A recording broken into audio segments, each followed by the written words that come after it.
Donald Trump is already showing us what foreign policy is supposed to look like, even though he is not yet even in the White House. He recently posted this on Truth Social. Everybody is talking about the hostages who are being held so violently, inhumanely, and against the will of the entire world in the Middle East. But it's all talk, no action. Please let this truth serve to represent that if the hostages are not released prior to January 20th, 2025, the date that I proudly assume office as President of the United States, there will be all hell to pay in the Middle East, and for those in charge who perpetrated these atrocities against humanity. Those responsible will be hit harder than anybody has been hit in the long and storied history of the United States of America. Release the hostages now. That is just absolutely awesome.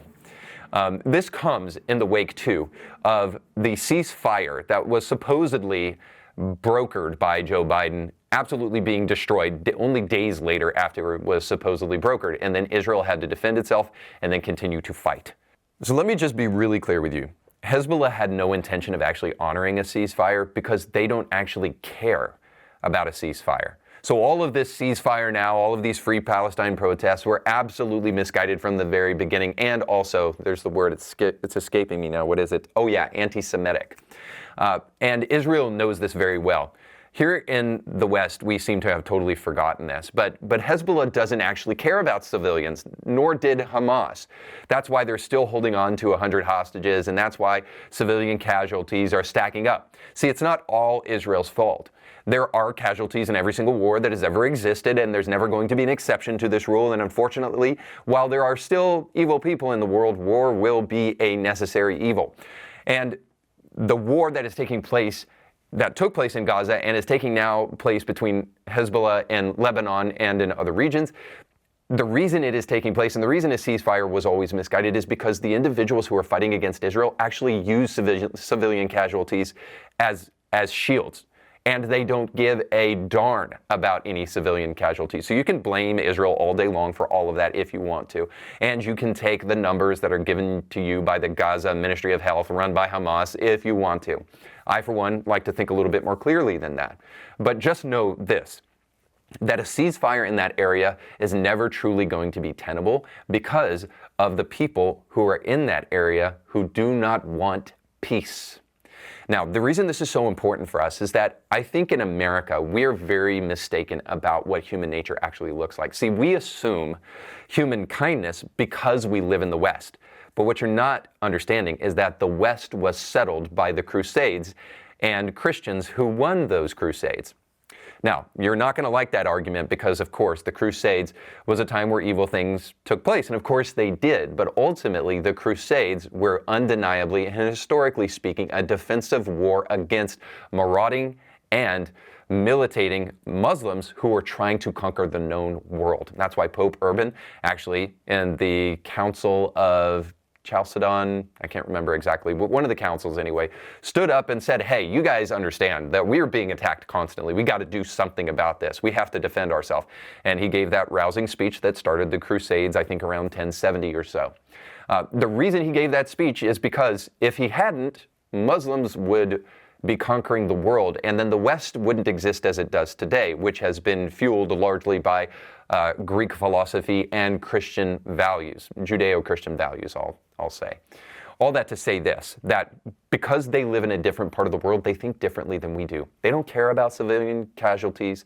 They don't care about the milk of human kindness. They don't actually care about peace. You know what they want? They want to conquer everything. They want to conquer you. They want to conquer me. They want to conquer the West because it is largely Christian, and they hate that. And it's important that you understand human nature from this perspective, one, so that you can appreciate the Christian moral values that undergird your moral philosophy, even if you're not a Christian, but then also, most importantly, so that you can understand the way foreign policy actually has to work in the Middle East. And it is exactly what Donald Trump just showed you.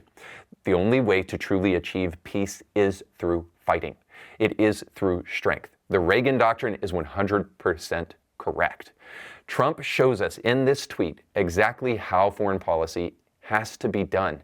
It has to be done through strength. It can't be done through concessions. It can't be done through giving tons of money, barrelfuls full of money to terrorists who have no desire to actually pursue peaceful democracy. No, we have to make sure that, yes, we are the world's police force. See, I'm not one of those neocon or an isolationist. I believe that we are the world's police force in the sense that we have an obligation to stand by the moral principles that hold a nation together. And if we don't, then we can expect the rest of the world to dwindle into chaos right around us and then eventually encroach upon our borders. Maybe we're seeing that.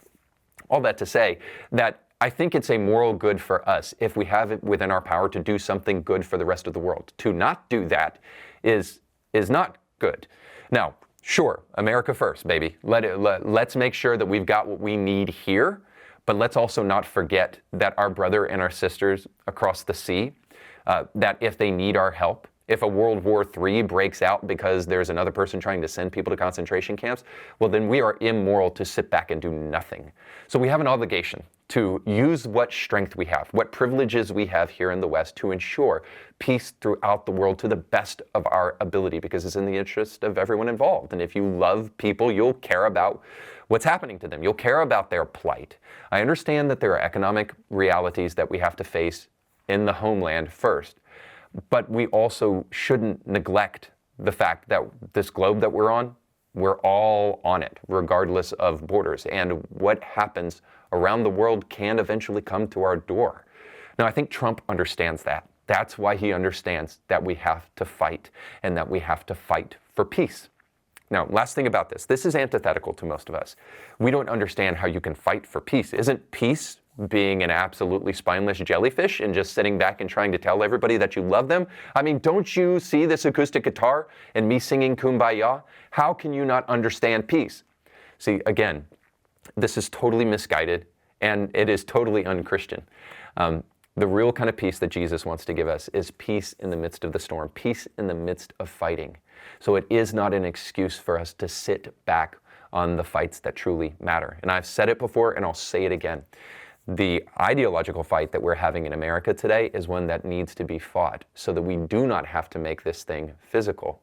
And if we refuse to fight it because we're just going to sit on our hands and try to use religious platitudes, quote scripture out of context and excuse our complacency, then we will watch the world crumble around us, and then we won't have to wonder why, I guess. At least you'll have that consolation. It was because you sat on the sidelines when you could have actually made a difference. So you just got done watching a small excerpt of a much larger episode. You can find the link to that full episode down below in the description of this video. So you definitely want to check that out, because if you like that clip, you'll like the much larger episode. And while you're at it, don't forget to like, share, and subscribe, and click that little bell to be notified when great new episodes of Indie Thinker come your way. Thanks for watching.